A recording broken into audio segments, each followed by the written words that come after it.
Nagpalabas na ng official statement ang Saudi Arabian promotion na kung saan ay kanila ng formal na bubuksan ang Super Bantamweight Series sa kalagitnaan ng taong kasalukuyan.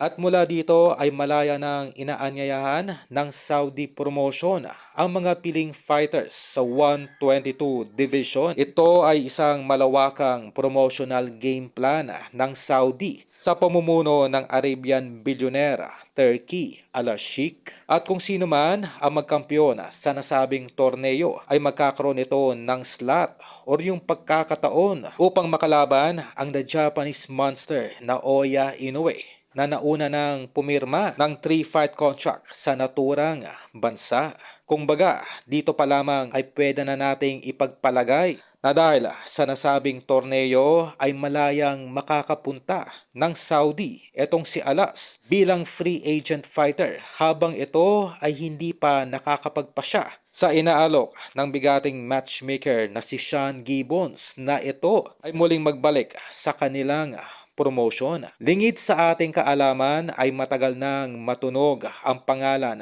nitong si Casimero sa international boxing. Noong walang kahirap-hirap nitong pinatulog noon ang halimaw ng bantamweight na si Zolani Tete. At isa, itong si Bob Arum na personal noong bumilib sa lakas nitong si Cuadro Alas. Ganun pa man, sa mga sandaling ito ay tikom pa rin ang mga bibig ng kampo nitong si Cuadro Alas patungkol sa next fight nito. Subalit nababalita nga po na no choice na itong si Alas kundi magpasailalim muli sa Manny Pacquiao promotion upang lalong mas mapadaling matupad ang matagal nang inaasam-asam na laban nito kontra sa halimaw ng Japan na si Naoya Inoue.